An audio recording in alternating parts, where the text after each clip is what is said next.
The rain had a way of washing away everything in Berlin except the paper. Papers stayed. They piled up in dark basements, stacked in wooden crates, stamped with official seals that decided who lived, who disappeared, and who was forced to step into a uniform they never wanted to wear. My grandfather, Eric Vance, was 22 years old when he learned that in a system built on total control, the most dangerous weapon wasn't a rifle. It was a fountain pen. He wasn't a soldier by choice. Eric was a quiet young man with ink-stained fingers and thin, rimless glasses. A clerk who had spent 3 years studying archivism at the university before the world outside went mad. When the draft notices began flooding the city, his bad leg, the result of a childhood fall from a hayloft, kept him off the front lines. But the military machine had a place for everyone. In the autumn of 1941, Eric was assigned to a damp subterranean office beneath the Reich War Ministry, working as a junior record keeper in the personnel office. His job was deceptively simple, cataloging rank advancements, transfers, and casualty reports. Every morning, hundreds of beige folders were dropped onto his desk. Each file contained a man's life reduced to a few bureaucratic metrics: birth date, blood type, unit assignment, and rank. From the lowliest infantryman, Schütze, to the highest field marshal, General Feldmarschall, Eric watched human beings move through a cold, unfeeling grid of titles and insignias. To the men in power, this hierarchy was the backbone of absolute order. To Eric, it was a conveyor belt of ghosts. He lived in a cramped attic room on the eastern side of the city, sharing the drafty floor with an elderly widow named Frau Weber and her granddaughter, Clara. Clara was 19, with quiet gray eyes and a sharp, observant mind that saw right through the polite lies people told to survive. She worked at a central telegraph office, listening to the static of the front lines every night before walking home through the darkened streets. In those early days, Eric tried to keep his head down. He followed the rules, stamped the forms, and kept his thoughts behind his teeth. He knew that in a city where neighbors reported neighbors for offhand remarks, survival required total invisibility. But the basement office had a way of revealing secrets that the propaganda posters tried hard to hide. It started with the transfer orders. In late November, as the winter cold deepened, Eric noticed a subtle pattern in the personnel ledgers. Certain junior officers, men holding ranks like lieutenant or hauptmann, were being transferred away from combat units with unusual frequency. On paper, they were listed as reassignments to rear guard administrative duties. But when Eric cross-referenced their personnel ID numbers with the casualty ledgers coming out of the Eastern Front, something didn't add up. Many of these men were listed as deceased due to illness, on the exact same date their transfer orders were processed. Eric assumed it was a clerical error. He brought the file to his supervisor, a stern, middle-aged senior clerk named Oberinspector Wilhelm. Wilhelm was a man whose entire personality was defined by the crisp alignment of his desk trays and the precise crease in his uniform trousers. He had served in the previous war and viewed the bureaucratic system as sacred. Wilhelm took the file from Eric's hands, glanced at the numbers, and slowly closed the cover. He didn't raise his voice. He didn't scold Eric. He simply looked at him over the rim of his reading glasses with an expression of cold, flat exhaustion. "Eric," Wilhelm said quietly, his voice barely above a whisper, "a clerk's job is to record what is written on the page. It is not to read between the lines. Do you understand?" "I only thought the numbers were wrong, sir," Eric replied, feeling a sudden chill in his stomach. "The numbers are whatever the stamp says they are," Wilhelm said, sliding the file into a locked metal drawer behind his desk. "Go back to your desk and clean the ink off your hands before you touch another ledger." That evening, Eric walked home through a light, freezing rain. The streetlights were blacked out, cast in deep blue hoods to protect against Allied air raids. The shadow of the city felt heavier than usual. When he reached the attic apartment, Clara was sitting at the small wooden table, mending a wool sweater by the light of a single candle. She looked up at him as he entered, taking in his pale face and the tight line of his jaw. "You look like you've seen a ghost," she said gently. "I think I work with them," Eric muttered, sitting down across from her. He hadn't intended to say anything. He had promised himself he would keep his work away from the apartment. But the silence in the basement had felt like a weight crushing his chest all afternoon. He told her about the ledgers. He spoke in low tones, careful not to use specific names, explaining how men were disappearing from the rank structures. Neither alive nor dead, simply erased from the chain of command. Clara listened without interrupting. When he finished, she set down her needle and thread. "My brother Thomas was a Feldwebel in the 6th Army," she said, her voice steady but laced with a quiet, sharp grief. "3 months ago his letters stopped. When my grandmother went to the local bureau, they told us his record didn't exist. They said there was no record of a Thomas Weber ever holding that rank."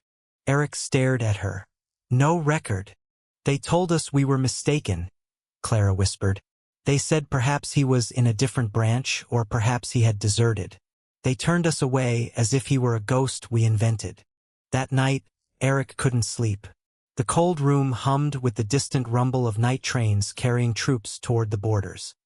He lay on his narrow cot, staring at the ceiling, realizing for the first time that the massive hierarchy he spent 12 hours a day organizing wasn't just a system of authority. It was a machine designed to cover its own tracks. 2 weeks later, the situation escalated. A new directive arrived at the ministry from the higher command structure. It was marked Geheime Reichsake, top secret. The order mandated the creation of a specialized subgroup within the personnel archive, tasked with auditing the service records of every soldier holding the rank of Oberleutnant and above who had been reported missing in action over the previous 18 months. Eric was chosen to assist with the cataloging. The work took place in a smaller, deeper room behind the main archive. A vault lined with heavy iron doors that smelled of old ozone and damp stone. As Eric began sorting through the restricted files, he discovered why the audits were being conducted. The High Command wasn't looking for missing soldiers. They were hunting for dissent within their own ranks.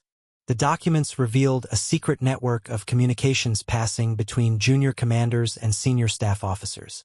Men across various ranks, from young lieutenants on the front lines to decorated colonels, Oberst, in supply depots, were quietly coordinating to delay supply trains, misplace execution orders, and forge transfer papers to save targeted civilians and political dissidents. The hierarchy wasn't just being used to enforce order. It was being turned against itself from the inside. Eric felt his heart hammering against his ribs as he turned the pages. The ledger in his hands contained a master list of suspected officers, complete with their current postings and rank designations. Next to dozens of names, a small red cross had been penciled in, the symbol for immediate arrest and court-martial. Then, near the bottom of the 5th page, Eric's breath caught in his throat. Listed under the rank of Feldwebel was the name Thomas Weber. Next to Thomas's name, there was no red cross. Instead, there was a handwritten note in blue ink. Status altered. Record suppressed by Order 44/B. Assigned to penal detachment. Thomas wasn't dead. He hadn't vanished into thin air. His rank had been stripped, his identity erased on paper, and he had been funneled into a high-fatality labor unit because he had refused an order to execute a group of civilian prisoners in Poland. Eric closed the file slowly, his hands trembling. He looked toward the iron door of the vault. Outside, he could hear the rhythmic clack of typewriters and the muffled footsteps of guards pacing the hallway. He knew what he was holding. If he said nothing, Thomas Weber would die in a muddy trench somewhere in the east, a nameless man without a record. If Eric tried to alter the file, he would be sent to an execution wall before the week was out. The choice wasn't between safety and danger. Safety was already an illusion. The choice was between dying as a silent gear in the machine or risking everything to break it. That evening, Eric didn't go straight home. He walked through the icy drizzle to the back alley behind the Central Telegraph building where Clara finished her shift. He waited in the shadow of a brick doorway until she emerged, wrapped tightly in her worn coat. When she saw him standing there, she stopped, reading the gravity in his expression immediately. "You found something," she said. "I found your brother," Eric replied quietly. They walked together down the dark boulevard, staying close to avoid being overheard by passing patrols. Eric explained what he had seen in the vault, the secret orders, the altered ranks, and the truth about Thomas's assignment. Clara's eyes filled with tears, but she didn't cry. Instead, her jaw set into a firm, resolute line. "He's still alive," she said, clutching Eric's arm. "Eric, if he's in a penal detachment, how long does he have?"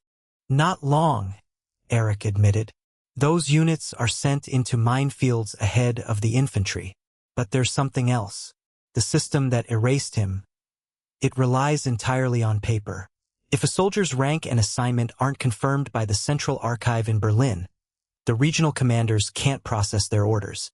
"What are you saying?"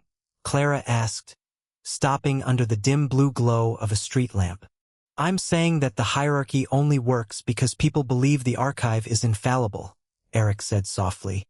"If I can change his status back in the central ledger, if I can forge a transfer order signed by a high-ranking officer, we can pull him out of that unit before his detachment is deployed."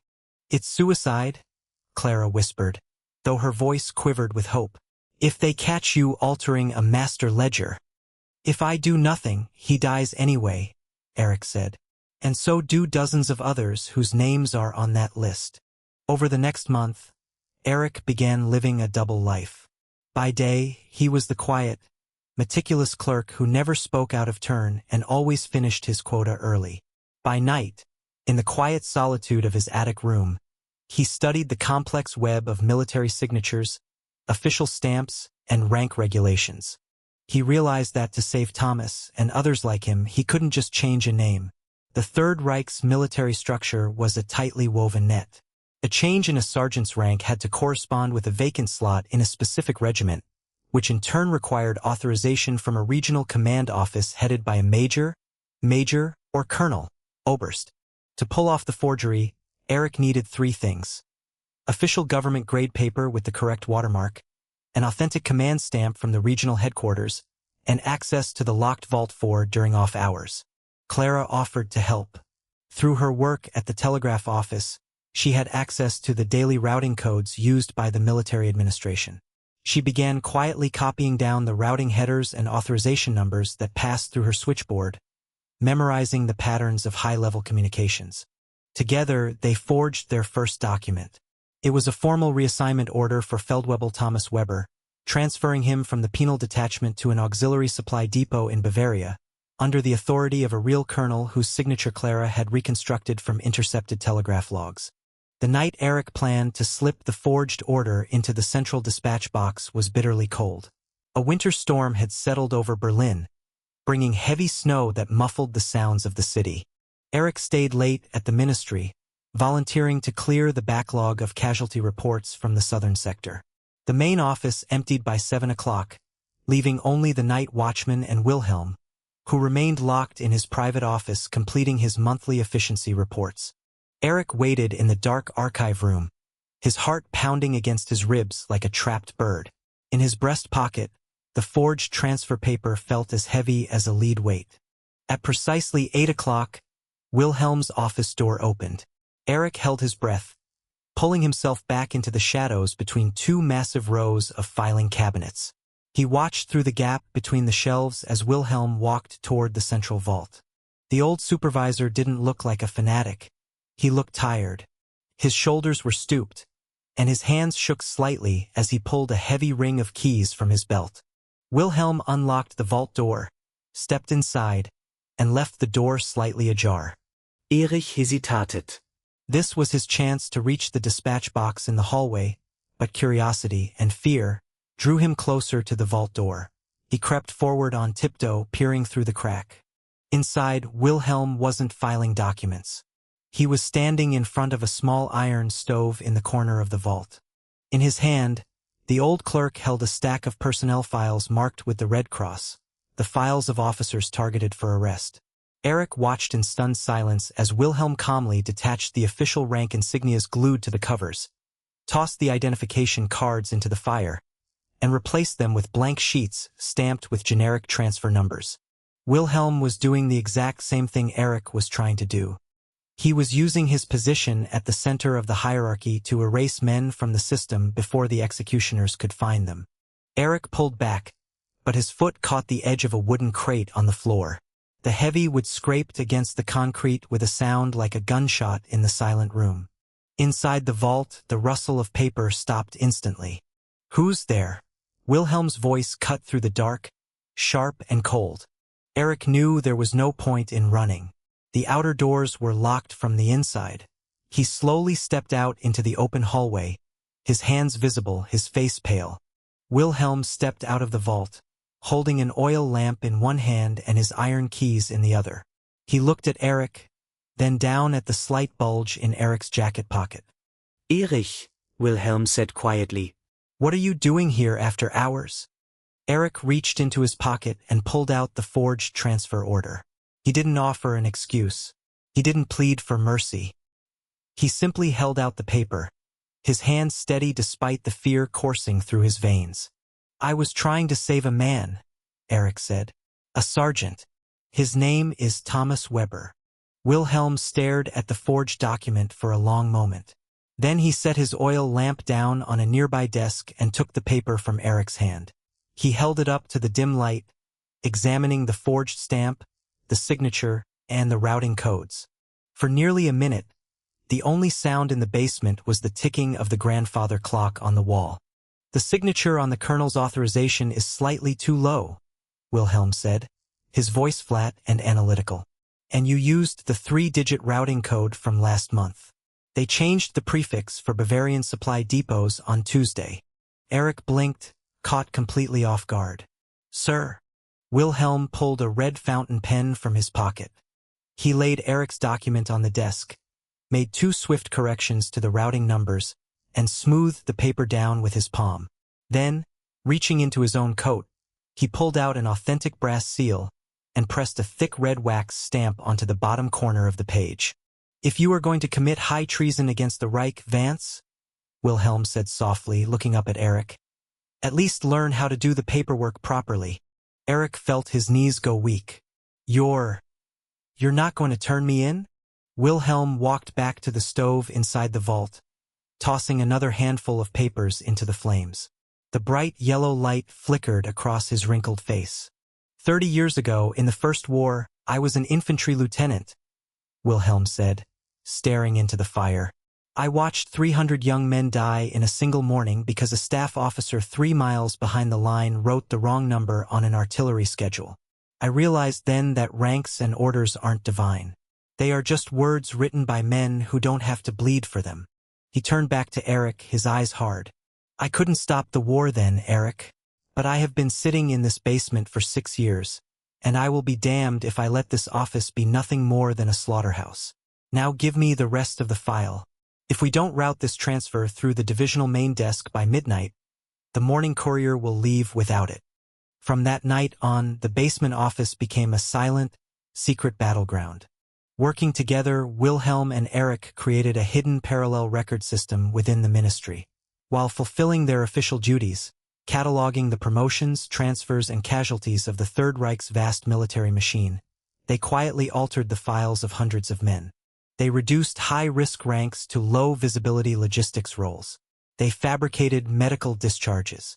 They reassigned targeted officers to remote garrison posts where local authorities were unlikely to inspect personnel registers. Clara became their outside link, using the telegraph network to verify whether their forged orders were reaching the regional commands without raising suspicion. Through her, they received quiet confirmations. A missing sergeant who suddenly appeared on a hospital train heading west. A young lieutenant who was quietly dropped from an arrest warrant list because his file was marked "deceased in action," while he was actually safely working in a food distribution center in France. It was a terrifying, delicate game. Every stamp was a gamble. Every misfiled document could mean the gallows if an auditor noticed a discrepancy. As the years pressed on and the war turned irrevocably against Germany, the pressure inside the ministry grew unbearable. By the winter of 1944, the city was being bombed almost daily. The grand buildings above ground were reduced to crumbling brick and shattered glass, forcing the personnel office deeper into the subterranean bunkers beneath the city center. The hierarchy was collapsing. The military leadership, desperate to fill the thinning ranks on the front lines, began lowering draft ages and stripping administrative exemptions. One afternoon in early spring 1945, a squad of military police, Feldjäger, entered the bunker. They were led by a stern, sharp-eyed major named Krell, an investigator from the Central Security Office. Krell wasn't interested in routine casualty lists. He had spent 3 months tracking a series of administrative anomalies across the eastern logistics sectors. Dozens of soldiers who should have been in frontline combat units had somehow been transferred to minor administrative roles, using authorization codes that didn't match the master logs in the security office. The entire personnel department was assembled in the central hallway. Major Krell stood before them, holding a thick black binder filled with audited ledgers. "There is a parasite in this bureau," Krell announced, his voice echoing off the concrete walls. "Someone has been tampering with the personnel registries of the armed forces. Ranks have been altered. Dispatches have been fabricated. This is not simple incompetence. This is high treason." Eric felt a cold sweat break out across his back. Beside him, Wilhelm stood completely still, his hands folded neatly behind his back, his face a mask of polite, unbothered calm. Krell began calling clerks forward one by one, questioning them about specific file entries and demanding to see their daily logbooks. Eric knew it was only a matter of time. The files Krell was auditing contained several orders that Eric had forged personally over the past 6 months. If Krell pulled the master ledger for Sector 4, he would see Eric's handwriting on the authorization receipts. When Krell reached Wilhelm, the major paused. He looked down at the old supervisor's clean uniform and long service medals. "Oberinspector Wilhelm," Krell said, his voice lowering slightly, "you have overseen this archive for over a decade. Are you telling me you noticed no irregularities in the transfer logs for the 12th Division?" Wilhelm looked Major Krell directly in the eyes. He didn't flinch. He didn't hesitate. "Major," Wilhelm said in a clear, measured voice that carried down the hallway, "the military hierarchy relies on total precision. If there are discrepancies in those ledgers, it is because the frontline units are failing to report their casualties accurately. My clerks only record what is sent to us. If you are looking for incompetence, I suggest you inspect the field headquarters, not the men who keep their books in order." Krell stared at Wilhelm for several seconds, his eyes narrowing. The tension in the hallway was so thick that no one dared to breathe. "We shall see," Krell said quietly. "I am seizing all master ledgers from Vault 4 for a full forensic audit. No one leaves this bunker until the investigation is complete." The guards moved to secure the iron doors of the archive. Eric felt his heart sink into his chest.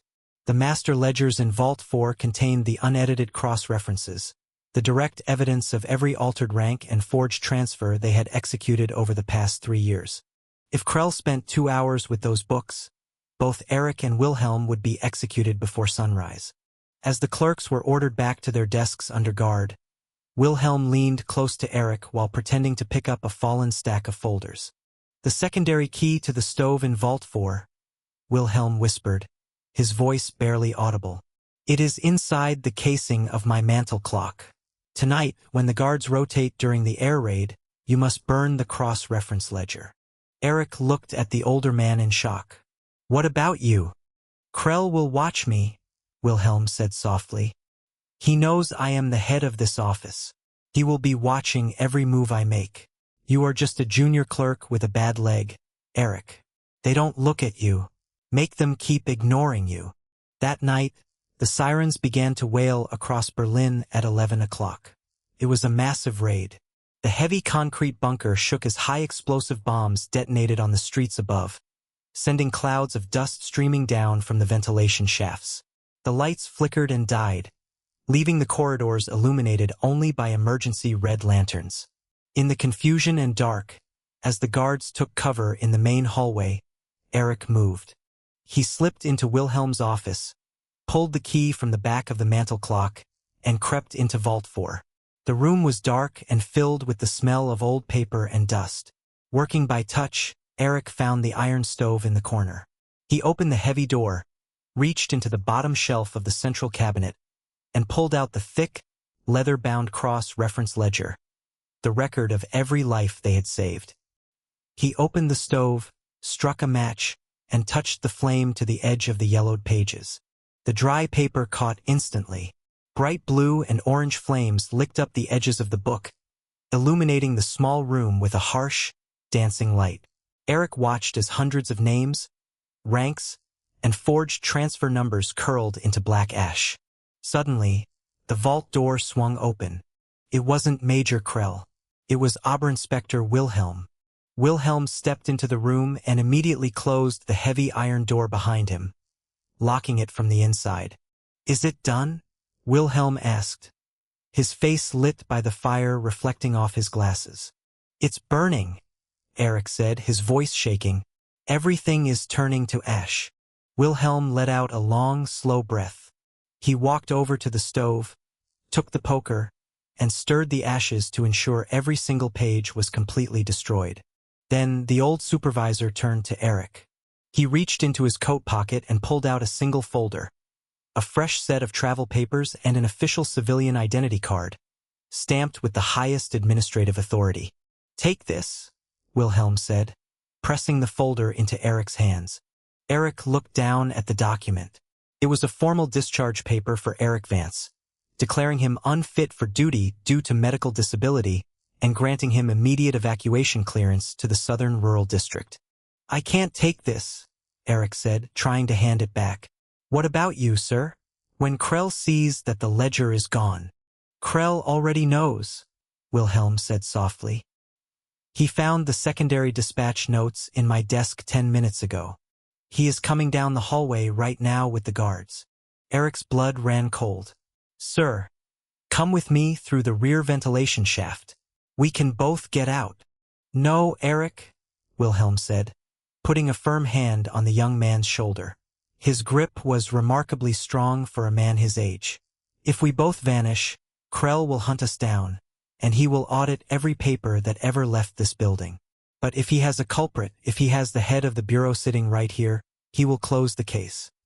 He will assume the destruction of the ledger was the work of a single old man trying to save his own skin." "I can't leave you," Eric choked out, tears welling in his eyes. "You aren't leaving me," Wilhelm said, his voice full of a quiet, unshakable dignity. "You are carrying out the only assignment that matters. You are going to live. You are going to get out of this city, find that girl, and tell her that her brother is safe." The heavy iron door of the vault shuddered as someone began pounding on it from the outside. Major Krell's voice boomed through the steel panels, demanding that the door be opened immediately. Wilhelm didn't even look back at the door. He grabbed Eric by the arm and pulled him toward the narrow iron ladder behind the archive cabinets, the escape hatch leading to the street drainage system. "Go, Erich," Wilhelm commanded. "Now." Eric looked at his mentor one last time.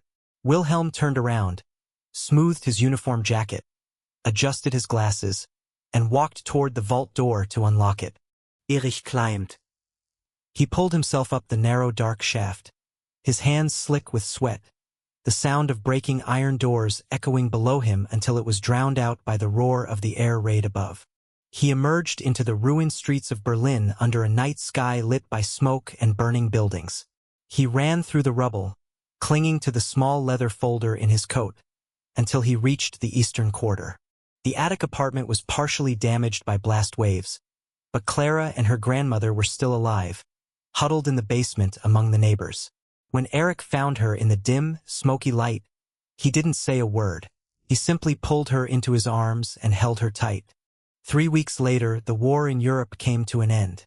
The grand hierarchy that had sought to rule an entire continent, with its endless ranks, complex insignias, and terrifying chain of command, collapsed into total ruin. The grand office buildings became piles of silent rubble, and the millions of beige folders that had decided the fates of so many were scattered to the wind or burned in the street fires.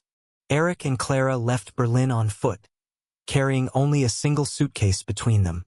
They traveled south through a landscape slowly recovering from years of horror.